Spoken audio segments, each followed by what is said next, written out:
Mashallah, wengi tumepata tukaweka kwenye maddu aridh lisukun, wawili watatu wamekosa.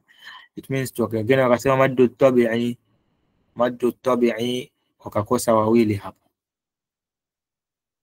Ukhti Fatima Abdallah and ukhti Tatu na brother Said akasema maddu lin.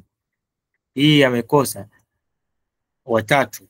Ni maddu aridh lisukun kwa sababu hata herufi ya mwisho hiyo wazaituni sijaweka kasra mwisho. Ingekuwa nimeweka kasra basi tungesema okay, mwalimu, mbona kuna kasra mwisho? Mimi nilijua ni maddu tabi'i lakini sijaweka hata kasra mwisho. Imeishia tu wazaitun. Nun iko empty, it means sukun. So ukiwa unasimama na sukun hiyo inaitwa maddu aridh lisukun.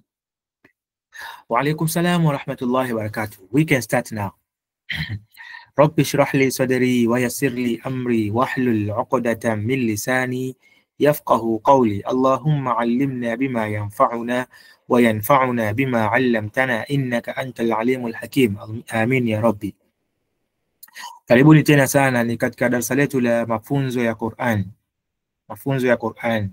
Actually ukiniuliza mimi Qur'ani imekufanyia nini? Mimi kama mimi Qur'ani imeniweka huru na watu. Qur'ani imeniweka huru, it means sina haya na vitu ambavyo najua ni sheria ya Allah. Niko kwenye hoteli ya 5 star na bado nitakula kul biyaminik, kula kwa mkono, nitakula na mkono kama alivyofundisha Mtume. Kwa Qur'ani imeniweka huru na watu. Niko safarini, muda wa swala umefika, ni kwenye ndege, ni kwenye mabasi, imefika sehemu, jamani abiria muda wa kula, mimi pale nitateremka, nitachukua udhu, nitatandika mswala, nitaweka kizuizi mbele na nitaswali. Hiyo mi Qur'ani imenitendea hivyo. Yaani najifeel free na dini yangu. Sijui wewe Qur'ani imekutendea nini?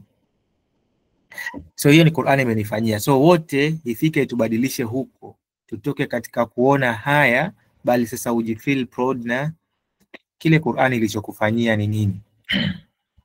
Inshallah, huo mbeleni kabisa katika miezi ya mwisho huwa kuna kozi ya tafsiri ya Qur'an. Allah kitufikisha salama huko. I think huko ndo kuna mazingatio zaidi katika tafsiri ya Qur'an. Bado hatujaifikia.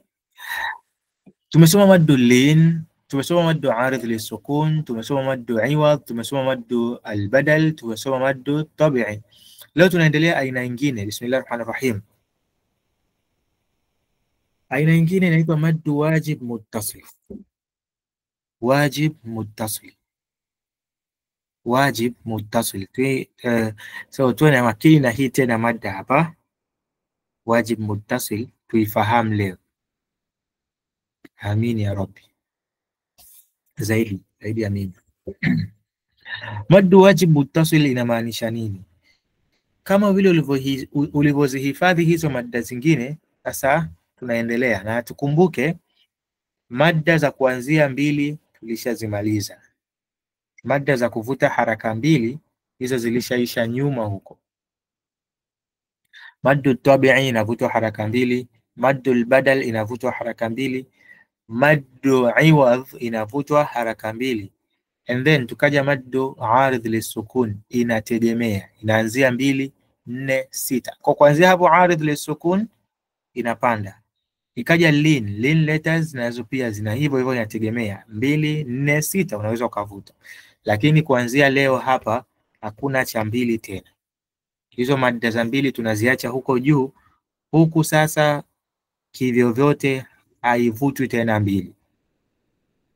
Mojawapo katika mada hizo zinaitwa wajib muttasil. Hili jina lirudie sana, wajib. Wajib ni nini? Wajib maana yake ni lazima. Ukichukulia tu wajib, afwan, iPad yangu imegoma kuandika hapa sekunde. Okay, shajua changamoto ni nini. Na okay, imeconnect. Wajib muttasil. Nikisema wajib maana yake ni lazima. Hili neno muttasil ni nini? Maana ya muttasil ni kujiunga. Kitu kilichojiunga, kimejoin, kimejiunga. Kinaitwa Kiarabu muttasil. Hayo ni maneno ya Kiarabu. unaweza ukakariri madda ya lazima katika kujiunga. Taifafanua mbele. So anasema hii madda ikoje? Maddu wajib muttasil. Haya majina tutakutana nayo kwenye mtihani, ni swala la muda tu, lakini inshallah hapo mbele zipo. Tumesema pia tutafanya mtihani before, kabla ya Aidi inshallah. Sio, hii ni jaribio, tutafanya jaribio. Mtihani ni baada ya kumaliza kitabu, pale ndo tutaanzia sasa maswali kuanzia nun sakin mpaka mwisho wa kitabu, ikiwa part 1 tayari tulishaifanya. Maddu wajib muttasil, maddi ya lazima katika kujiunga. Anasema ikiwa herufi ya madda alif, waw au ya, hizi herufi tatu za madda, tukitaja herufi za madda alif, waw na ya, imefuatwa na hamza, kanuni yake ni hiyo. Herufi hizi tatu za madda zikifuatwa na hamza ambayo itakuwa nayo katika neno moja, yani madda na hamza vipo katika neno moja. Madda na hamza vipo katika neno moja, sio maneno mawili tofauti, no. Madda na hamza vyote vipo katika neno. Tena tofautisha neno na sentensi. Sentensi hizo inaweza ikawa ndefu. Neno tu hili hapa, basi hapa ndani yake kuna hamza na kuna madda. Anasema ikiwa herufi ya madda alif, waw, ya imefuatwa na hamza.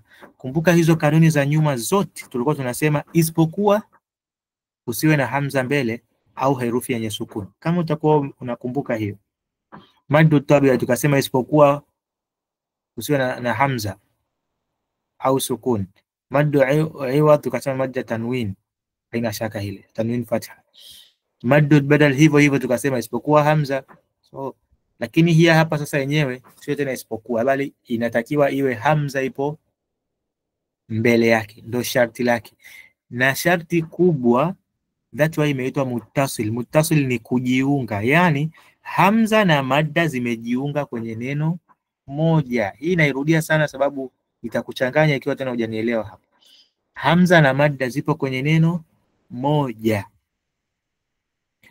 Anasema hapo msomaji atapaswa kurefusha madda kwa haraka 4 mpaka 5. Msomaji atatakiwa aifikirie kuirefusha madda yake, sio tena 2. Okay? Sio tena 2, bali ni kuanzia 4 mpaka 5. Anavuta zaidi. Na hii inaitwa maddu wajib muttasil, maddi ya lazima. Maddi ya lazima. Mfano baadhi ya neno hapa. Mfano nasema afwan, katika maddi ya lazima, Bismillahirrahmanirrahim. Angalia kwa makini sana. Wajia, wajia. Wajia hili neno moja. Hauwezi tukasema waji. Waji haina maana. Subhanallah, nilienda kijiji fulani nikakuta mtoto anaitwa Waji. Nilifikiria sana waji. Yani yako makabila yao yanataka tu neno, kasoma aya, hii aya ni nzuri sana. Wajia yauma, waji nataka. Sasa waji haina maana mpaka hiyo hamza yake hapa. Wajia. Wajia. Waji yakaitwa waji. So sikuelewa vizuri kama inaitwa waji. Lakini waji huenda kamaanisha wajihi. Wajihi ni uso. Haraka tu waji. Nifurahi sana hilo jina. Wajia. Hili ni neno moja. Madda hii hapa ya mbele yake kuna hamza. Inaitwa madda gani? Inaitwa maddu wajib muttasil, maddi ya lazima iliyounganishika, yani imeunganishika madda na hamza. Okay, kawaida neno tofauti ya neno na neno ni nini? Kunakuwa kuna kinafasi kinaachwa hapa, hakuna kinafasi kilicho hapa, hakuna kinafasi kilicho. Hili ni neno moja, hapa hakuna nafasi iliyoachwa hapa. Ni kama vile unaandika sentensi alafu unaruka nafasi hii. hapa hakuna nafasi, bali hili ni neno moja. Mfano mwingine, ulaika, na hii madda inavutwa kuanzia 4. Kwa kadiria mwenyewe tu urefu wa sekunde 2. Ulaika, hivyo unaweza kukadiria hivyo kwa sekunde. Madda mbele yake lazima kuwe na nini? Na hamza. Isije ukaona tu madda ya kuvuta haraka 4 mpaka 5, umekuja tu hichi kialama juu, wewe ukasema das tulishasoma ni maddu wajib muttasil. No, zinatofautiana. Hata ndio tumezianza nazo kuzielezea hizi aina za madda. Ya kwanza inaitwa wajib, maddu wajib muttasil, hata usimame. Hata usimame, hii madda haihusiani, yaani kivyovyote, kwa sababu madda ipo katikati. Kivyovyote hii madda haiko mwisho. Mwisho ni hamza iko huku, mwisho ni kaf, kuna maherufi, bado madda ipo katikati. Kwa huku madda zipo katikati, wewe unatakiwa tu uvute 4 mpaka 5 katika hali yoyote. Waji, sawa, lakini madda imevutwa vile vile 4 mpaka 5. Ulaika, sawa, umeunganisha neno, madda inavutwa vile vile 4 mpaka 5. Au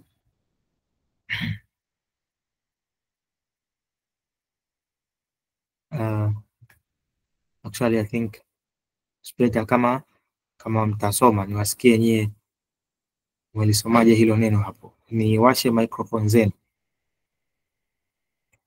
niwashe microphone, alafu tusi unmute mpaka niwe nimekutaja, alafu ndo unmute. Bismillah, tuanze na brother Said Yusuf. Brother Said, hebu wewe lisome hili, vuta haraka 4 mpaka 5. Bismillahirrahmanirrahim. Samau.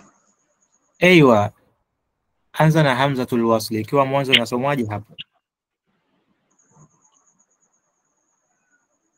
As-samau. Aiwa, as-samau, barakallahu fik. Sahihi, as-samau. Haya, twende katika next. I think ukhti Tauhida, hebu lisome hili.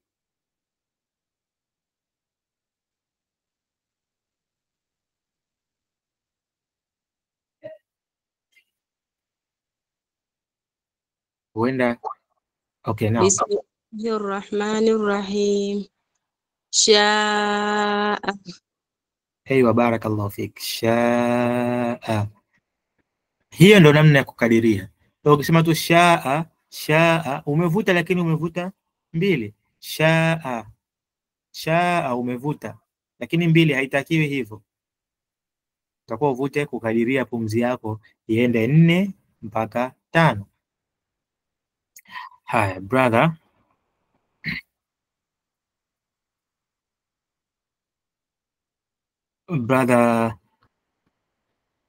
afwan, sijajua kama brother, okay, Nobo Matumbi,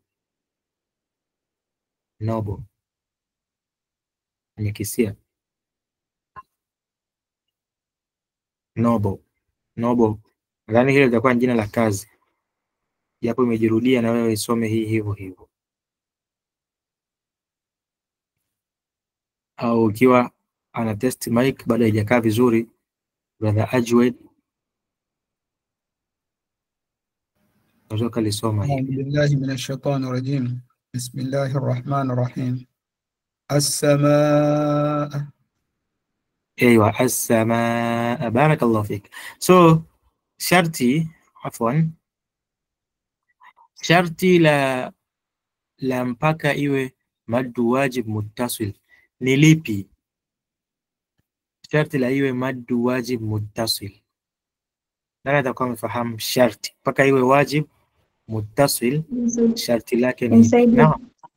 Naam, hamza iweko katika neno moja. Aiwa, ya kwanza ni hiyo, na madi leta. pamoja na madda inayovutwa haraka ngapi? haraka 4 mpaka 5. Ya, barakallahu fik. Sharti la paka iitwe maddu wajib muttasil, madda na hamza zinakuwa kwenye neno moja na inavutwa haraka 4 mpaka 5. Okay, haya, hii ni ya kwanza. Huku mazoezi yake mimi nategemea wewe utafungua mushaf and then alionyesha hii. Mfano tu jana mimi nimefungua kuwaonesha mushaf ya tajwid, lakini mfano wa kwanza nimeupata hunafaa juu tu na nimefungua pale. Hii hamza hata ikiwa na tanwin, aiywa, hata ikiwa na tanwin haijalishi, limradi ipo katika neno moja, bado madda itavutwa haraka 4 mpaka 5. Kwa naomba jitahidi, fungua, tafuta muda. Sina, usiseme kutafuta muda. Baada tu ya class ukiona wewe nakuwa na majukumu mengi, baada tu ya class fungua kitabu and then tafuta Qur'an, tafuta maddu wajib. Yani hizi zipo nyingi sana. Labda tu iwe kwamba umeshindwa kusoma hiyo aya. Aina nyingine inaitwa maddu. Haya, tunaendelea maddu ya pili hii tuisome. Bismillah.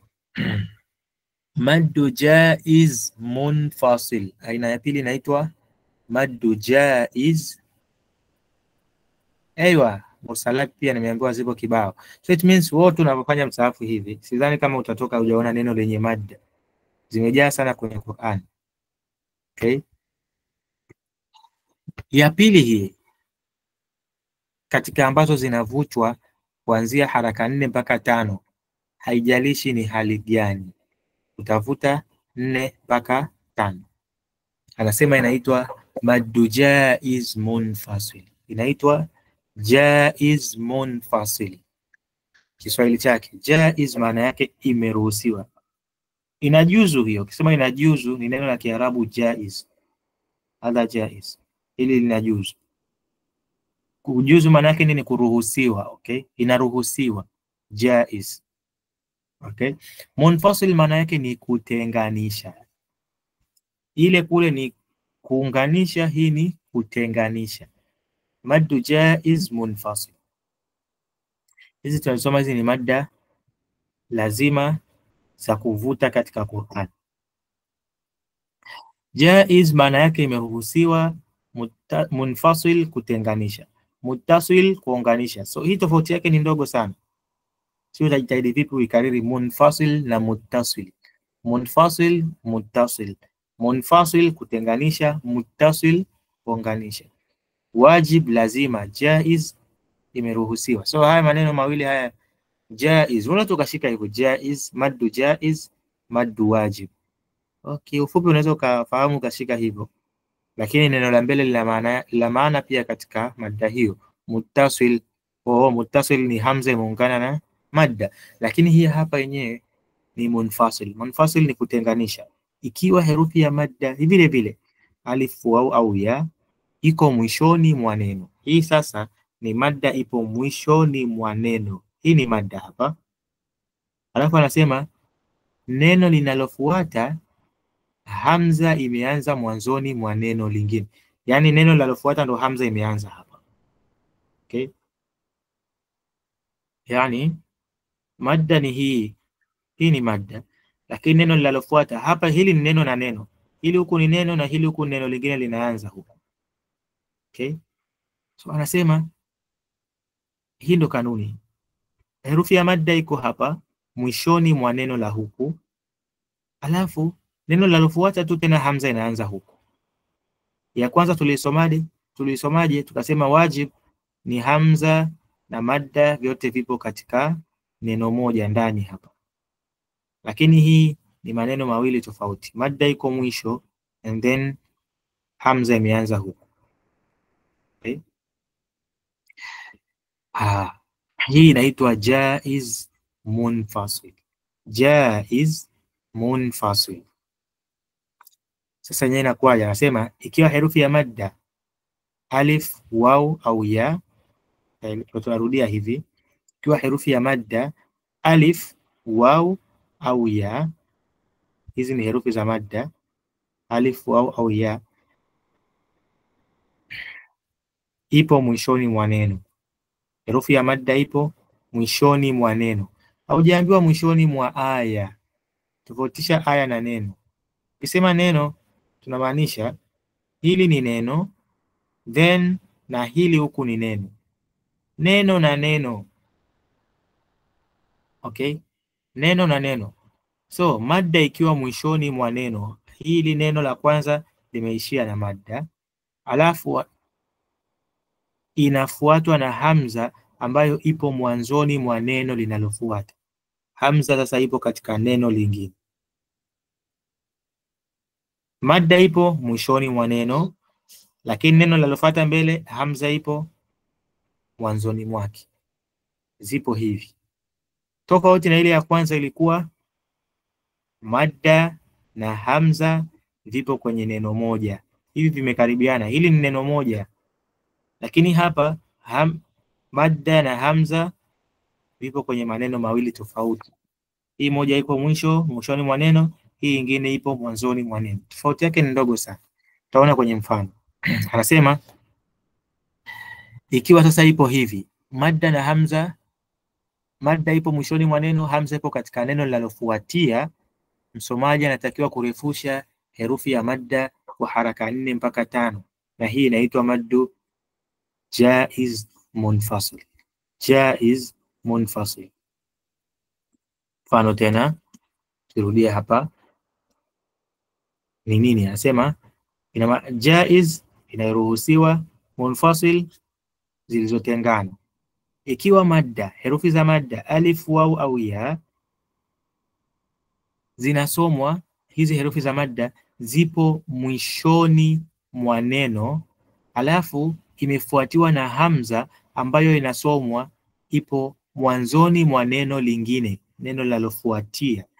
Msomaji anatakiwa kuvuta madda kwa haraka 4 mpaka 5, na hiyo inaitwa maddu jaiz munfasil. Mfano. Na hizi pia sasa, ili uweze kujua umefahamu, ni namna ambavyo utatafuta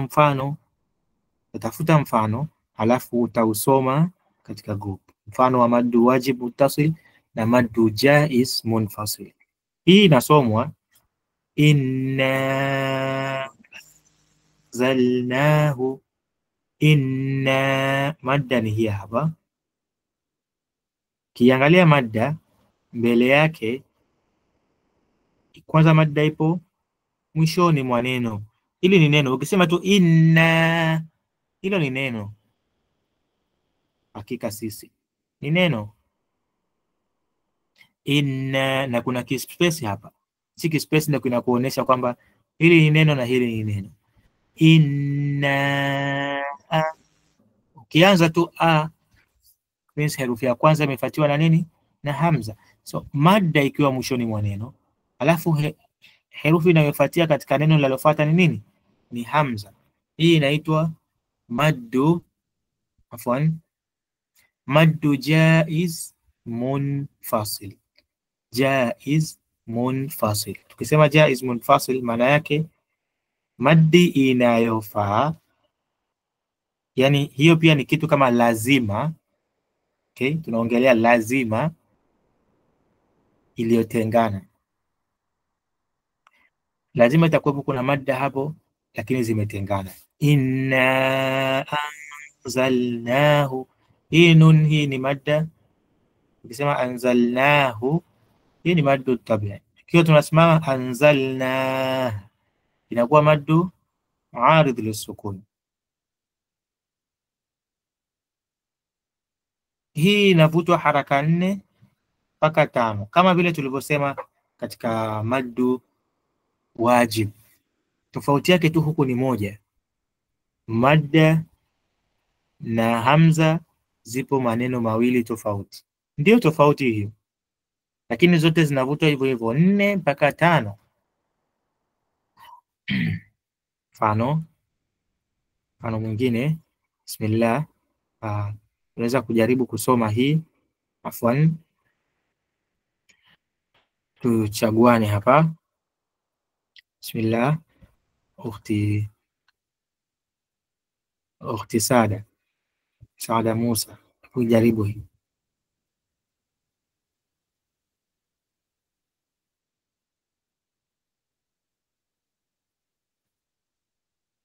ikiwa imeeleweka.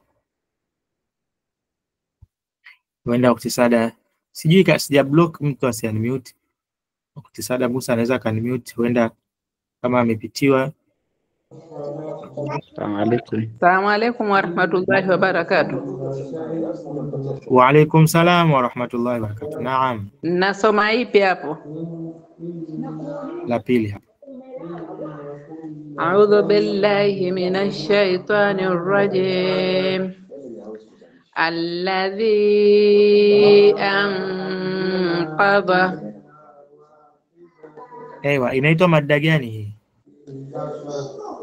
Hiyo napenda kujisahau, akili yangu siku hizi inafuta sana. Hii inaitwa mada ya lazima. Okay, mashallah umejaribu. Shukran.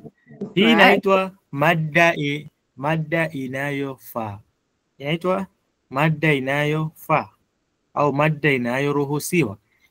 Afwan, kuna kitu kidogo sana hapa katika hii mada ambacho kimeandikiwa maelezo hapa chini. Ustadhi, samahani, sio kwamba ni mada ambayo ni ya lazima hiyo.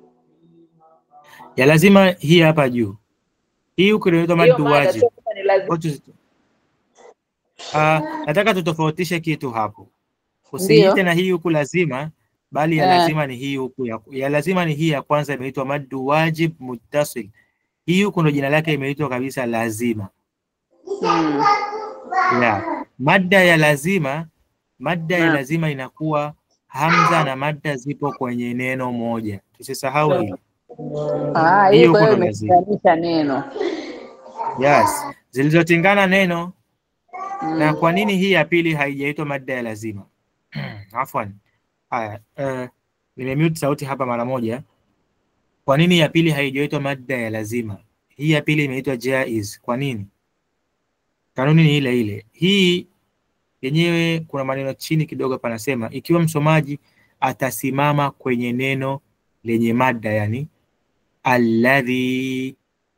Ikiwa msomaji atasimama hapo, mada itachukuliwa tu kusomwa maddu tabi'i haraka mbili. Hii maddu jaiz munfasil kwa sababu yenyewe ni maneno mawili tofauti. Kuna muda msomaji pumzi inakata, anaruhusiwa asimame hapa.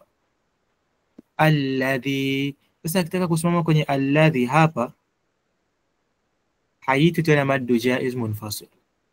Jaiz munfasil lazima ivutwe 4 mpaka 5 ikiwa umeunganisha. Lakini ikiwa tu pumzi yako ni ndogo umesimama hapa, basi hautovuta madda ya lazima. Utavuta tu maddu tabi'i haraka mbili. Alladhi hivyo. Lakini kwa unaunganisha inaitwa jaiz munfasil. Alladhi anqadha dhahrak, utaivuta haraka 4 mpaka 5. So hapo ni tofauti ya wewe namna ambavyo unajua kucheza na pumzi yako. Okay, nimesoma tu inna 2. Ikiwa unaunganisha ndio utasoma 4 mpaka 5. That's why hii ni tofauti ya ile imeitwa wajib lazima, hii imeitwa inayoruhusiwa. Maddu jaiz haijaitwa wajibu kama vile kutiliwa msisitizo. Unajua kitu kikitiliwa msisitizo kinaitwa lazima 4 mpaka 5, lakini hii huku haijatiliwa msisitizo hivyo 4 mpaka 5 kwa sababu kuna muda pumzi inakata, unaamua usimame kwenye neno ambalo limeishia na hiyo madda alladhi, na utavuta tu haraka mbili kawaida. So tutofautishe isije ikaja kwenye mtihani ukasema hii ni maddu ya lazima. No. Haiwezi kaitwa maddu ya lazima. Mimi sitakuandikia Kiswahili pale. Nitakuandikia Kiarabu wajib au jaiz. Kwa hiyo uchague ni jaiz au ni wajib. Kitakacho kufanya ufahamu ni tofauti yao moja. Maddu jaiz ipo mwishoni mwa neno. Maddu wajib ipo mwanzoni. Subhanallah, sorry. Maddu wajib ipo katikati, mbele yake iko hamza. Ipo na hamza kwenye neno moja. Maddu jaiz ipo na hamza kwenye maneno mawili tofauti. Kama utakuwa unaona mfano hapa. Hii darasa nyepesi sana. Haya, let's go to angalia another example hapa. Bismillahirrahmanirrahim. Mfano mwingine I think ni brothers sasa hivi. Noble, nadhani itakuwa amerejea, nilisikia sauti hapa. Assalamu alaikum. Wa alaikum salam wa rahmatullah. Naam. A'udhu billahi minash shaitani rajim. Bismillahir rahmanir rahim. Alladhi at'amahum. Aywa, sahihi. Alladhi ata. Ni mada gani tumesema inaitwa? Mada jaiz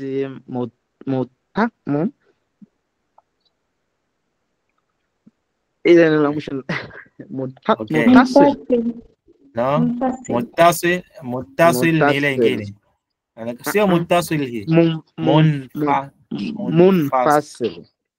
Yeah, brother Noble inaonekana haujaandika pembeni hii. Yes, jaiz munfasil. Okay, shukran.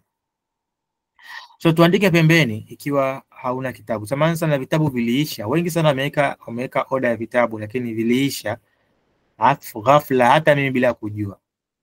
Kwa lakini inshallah tunavifanyia mpango, Ijumaa vitakuwa visharejea.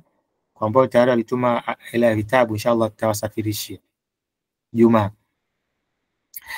Okay. Mfano unaofuata. Ukhti Zainab.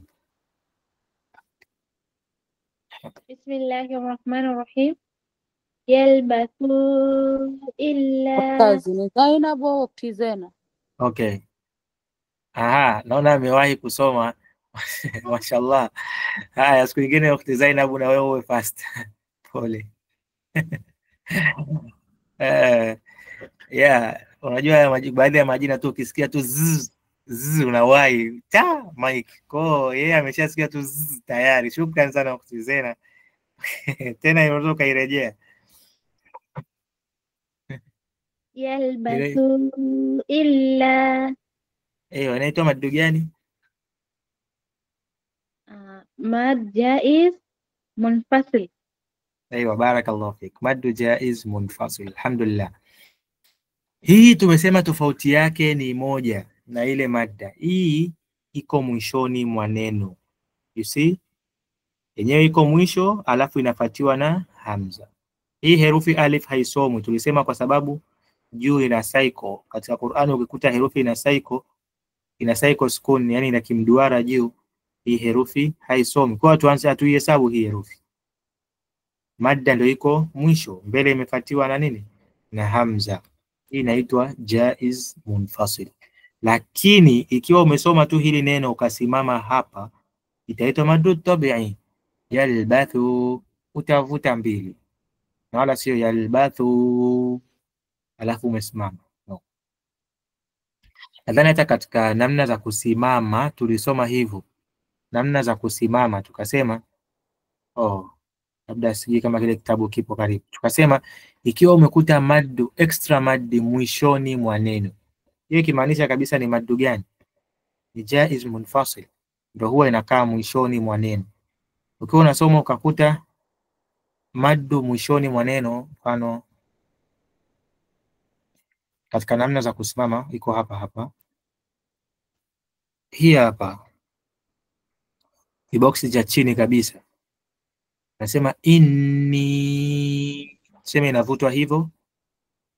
Je, ikiwa mwishoni unasimamaje? Tukasema the extra maddi, alama ya maddi ya ziada ambayo iko mwishoni mwa neno, msomaji anatakiwa kuignore maddi ya ziada.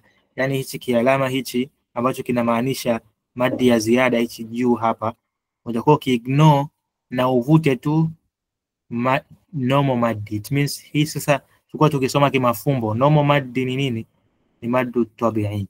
Uvute maddi ya kawaida kwa haraka mbili. So utasema inni, hata kama iko mwisho unasimama hapo, inni inabaki kwa maddu tabi'i. Ukiunganisha hii extra maddi tuliita hivyo kimafumbo, tulikuwa tujaisoma, lakini jina lake nini hapo?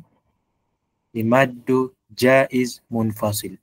Hapa haiwezi kuwa maddu wajib, kwa sababu wajibu ingekuwa haiko mwisho. Okay, alhamdulillah. Kama kuna swali kwenye somo tulilolisoma la madda mpaka hapa tulipofikia, alhamdulillah, nadhani linaenda vizuri. Kesho ni yaumul khamis na tutaingia katika aina nyingine sasa, inaitwa maddul lazim. Tutaenda kuifahamu hiyo. Assalamu alaikum warahmatullahi wabarakatuh. Wa alaikum salam wa rahmatullahi wa barakatuh. Naam ukhti. Samahani kidogo mwalimu, kuna hii alifu ambayo ina duara hivi, ina jina hii alifu? Hiyo alifu yenye kimduara hiyo. Aha, okay. Katika Qur'an huwa napenda kusema sio kila kinachoandikwa kinasomwa, bali kila kinachoandikwa kina maana, kinamaanisha. Kwa hiyo hichi kialif kina maana gani? Kina maana hichi, maana yake ni alama ya wanaume wa wengi. Alama ya wanaume wengi ni hiyo wau na alif. Okay, yalbathu, hapa wanazungumziwa wanaume wengi. Sasa haisomwi tu hii, lakini tayari imefanyaje? Imemaanisha.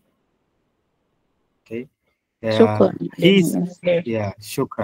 shukran. Hii saiko sukun juu, hii ni sakna. Kwenye baadhi ya mushaf zingine unazikuta kabisa sakna hizi zinasomwa, lakini hii katika vitabu vya lugha ya Kiarabu wanaitumia hii kama nini? Kama sakna. Lakini katika Qur'an ukiikuta hii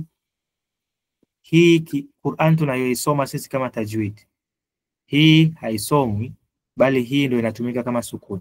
Hii hapa inatumika herufi ambayo kama vile x, wa hii usisome. Lakini ukikuta sakna ya aina hii haijaunganishika, hiyo ndio inamaanisha sukun sasa ya kusoma. Alhamdulillah. Assalamu alaikum. Wa alaikum salam wa rahmatullahi. Naam. Hapa mimi niko na swali. Ulikuwa na swali? Hii madu wajibu muntasir, hii huwezi kusimama? Ewa, hii ni lazima uunganishe. Uunganishe na hamza yake. Kwa hiyo huwezi kusimama ikawa madu tabia, haiwezekani. Haiwezekani kwa namna, yani kama vile mimi naongea, unaona naongea hapa ukiamini vizuri. Niseme tu ami, yani hapo mwenyewe utabaki ananiita au ameongea ami, hapo nimesimama hapo. So it means ni kitu ambacho hakiwezekani. It means haujamaliza neno kamili. Amina. Ni mimi. Okay? Kwa hauwezi ukasimama hapo mpaka ukamilishe neno. Wajia. Hii ni wajib, lazima ivutwe 4 mpaka 5. Hata ikiwa unasimama kwenye hamza, kanuni nasema hamza ukisimama unatia nini? Sukuni. Madda bado haiathiriki. Waji vile. Okay? Wala hatuwezi kuiita maddu aridh lisukun, kwamba tumesimama na sukun basi hii inaitwa maddu aridh lisukun. No, kwa sababu gani? Maddu aridh lisukun pia ni kanuni yake inasema mbele kusiwe na hamza. So hapa kuna hamza, hii sio miongoni mwa kanuni za maddu aridh lisukun, japo tuiangalie tena hapa. Maddu aridh lisukun, kanuni yake hii hapa.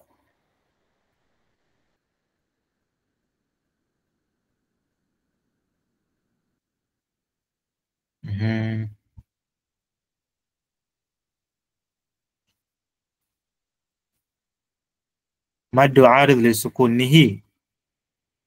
Yatasaalu, mfano tena, kuna mfano hapa ambao umejumuisha maddi zote. Yatasaalun, hii hapa ndo tumetoka kuisoma, ambayo inaitwa maddu wajib muttasil. Lakini hapa hii ndo maddu aridh lisukun. Sharti lake ni lile, mbele hakuna nini? Hamza. Hii mbele haukuti hamza. So isije ukawa unasimama na hamza. Hii ni maddu kabisa wajib, na moja ya alama ya maddu wajib, mfano tumesema ni huu, moja ya alama ya maddu wajib ni hichi kialama juu yake. Kishaona tu hichi, jua hii ni wajib au jaiz. Okay, zenyewe tena sio kuanzia 2, zenyewe zinaanzia 4 mpaka 5, lakini aridh lisukuni yenyewe inaanzia tu 2, 4 ndio kuendelea. Ila hii tu yenyewe haianzii 2 tena, ni 4. Waji, ukisimama bado ni wajib, ukiunganisha bado ni wajib. Okay, wajib tusahau. Kwa ukielewa wajib maana yake nini? Lazima. Kwa ni lazima tu itabaki vile vile 4. Tofauti na ile jaiz inaruhusiwa inna anzalnahu, nikiunganisha inakuwa 4, lakini nikisimama inna ni 2. Kwa ile haujashurutishwa uvute zaidi 4 au mpaka 5. Alhamdulillah, nadhani itakuwa nimeeleweka mpaka hapo nilipofikia. Assalamu alaikum warahmatullahi wabarakatuh mwalimu. Wa alaikum salam. Naam akhi. Mwalimu, na swali hapa. Tunaona hapa kuna nini, hamza imetumika hapa kwa kutofautisha hii somo la madda. Yani mbona tukachaguliwa tu hamza? Yani hamza ina sifa gani ikachaguliwa hapa ili kutofautisha hizi aina za madda? Aha, okay. Madda ina sifa gani? Mbona ndo imetumika sana kutofautisha aina za madda? Sana sana, maneno mengi sana ambayo yanavutwa 4 mpaka 5. Sana sana, sio yote. Bado kuna madda tukumbuke hatujaisoma. Bado moja tu nadhani inaitwa maddul lazim. Lakini sana sana maneno yanayovutwa 4 mpaka 5 yenyewe yanakuwa na hamza mbele. Maneno yanayovutwa 4 mpaka 5 yanakuwa na nini? Na hamza mbele. Alafu hayo mengine yanakuwa hakuna hamza mbele. Allahu a'lam kwamba tofauti yake ni nini, mpaka mbona haya ndio hamza inatumika tu sana kutofautisha haya na haya, hamza isiwepo. Lakini hii I think ni technique ambayo pia sisi wenyewe tunaweza tukawa tumejifunza kitu hapo. Ni hamza tu hiyo, lakini ni kama vile sisi tuongelee lugha yetu huku tuweke alama kwamba okay, sentence ili ikamilike bwana, lazima mwisho uzingatie hichi na hichi. Tunaangalia vile vitu ambavyo tunajua hapa, tunatunga shairi kwa hata wao wenyewe kwenye lugha yao tu wameona okay, hii hamza ndo sana inacheza kwenye maeneo haya. Kwa tunaweza tukaitolea mfano, hii hamza tu kionekana iwe madi hii, ijaonekana isiwe. I think hii ni sisi tumerahisishiwa, lakini Allahu a'lam kwa nini hamza tu inatolewa mifano yote. Lakini sio kote, kwa sababu kuna madi bado hatujaisoma yenyewe pia hakuna hamza, lakini inavutwa 4 mpaka 5 mpaka 6. Ni alama tu moja hapo ambayo imetumika. Shukran brother Said. Brother Qasim, I think pia nitalifanyia uchunguzi hili, umenifufua na mimi. Ngoja, kwa nini tu hamza Waarabu wameamua waiweke sana, japo kwenye madul badal ndio tulisema hiyo ni kwa sababu fulani, that why ni hamza, ila huko pengine nadhani hatujaigusia. Leo tuchukue mpaka hapa katika moja la swali ambalo nimeulizwa leo.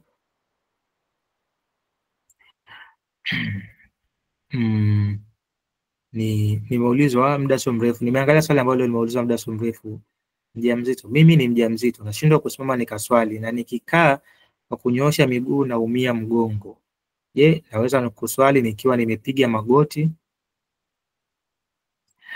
Yani jambo la swala Mtume Muhammad sallallahu alaihi wasallam amelielezea vizuri, akasema swali ukiwa umesimama, ikiwa hauwezi basi swali ukiwa umeketi, ikiwa hauwezi na kuketi basi ulale ubavu, lala, and then utakuwa unaashiria kwa swala. Cha kuzingatia, ikiwa hauwezi kuswali ukiwa umesimama, unaweza ukaswali ukiwa umekaa. Hii ni hadithi ya Mtume Muhammad sallallahu alaihi wasallam. Na ikiwa hauwezi kusujudu, maana ni mjamzito, it means hawezi kusujudu, unaruhusiwa kuswali kwa ishara. Okay, mimi naweza kukaa kwenye kiti, lakini kwenda kusujudu ndo siwezi, basi unaashiria. Kuashiria ni vipi? Shai kuswali kwenye gari, It means mikono yako unaiweka tu chini kwa, let's say ni kwenye siti ya dereva, kama unaswali kwenye gari unaweka kwenye siti and then unainamisha kichwa, umeashiria umesujudu. Au hauwezi, basi wewe mwenyewe tu unajigusa mapaja and then unaashiria kwa kichwa, hapa nimesujudu, hapa nimeamka. Unakuwa unajitikisa, hapa nipo rukuu, hapa nimeamka, hapa nimesujudu. Lengo ni kuifanya ibada yako kwa utulivu bila madhara. Uislamu umeangalia bila madhara yako na afya ya mtoto. Alhamdulillah. So hii ndo Uislamu, haijakubana sana pia. Tusimamie leo hapo, ni saa 3:50, nadhani muda pia umeisha. Subhana rabbika rabbil izzati amma yasifun wa salamun ala al-mursalin walhamdulillahi rabbil alamin. Shukran wa jazakumullahu khair. Ma'a salam. Inshallah one day see you in